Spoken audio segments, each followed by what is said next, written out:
Adamlarım, bu ene toprak, ata vatan, hemmemizin vatanımızdır. Bu cahanda doğulup, ul olup, bilim alıp, sabırlı edepli olup, ömür yoldalar geçtin, bekuvadan dem alsan, uvansan hem boysansan, demek senin vatanın, senin vatanın. Susuz yere su elsin, susuz yere doğulgasın, en çabal toprakları kazal ve güller etsin. Gerek bolan çağında şanını kurban etsin. Demek senin vatanın, senin vatanın. Ha bereketler.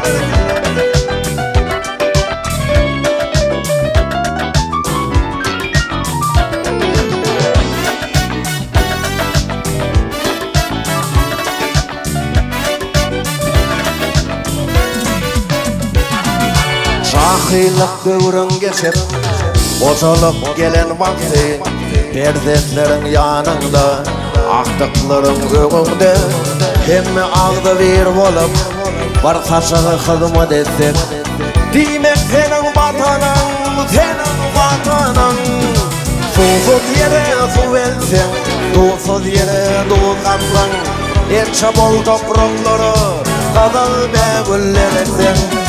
Gerek bolan çağında şanını kurban etsin. Demek senin vatanın, senin vatanın.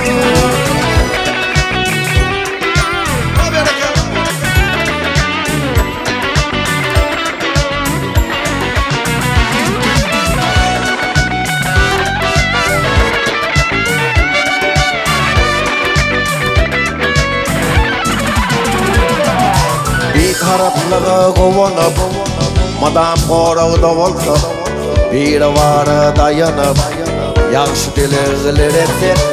Beş vilayet doğan bolup, barbaşı hizmet etsin. Demek senin vatanın, senin vatanın.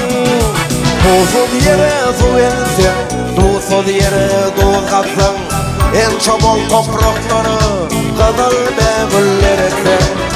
Gerek bolan çağında şanını kurban etsin. Demek senin vatanın, senin vatanın. Gerek bolan çağında şanını kurban etsin. Demek senin vatanın, senin vatanın.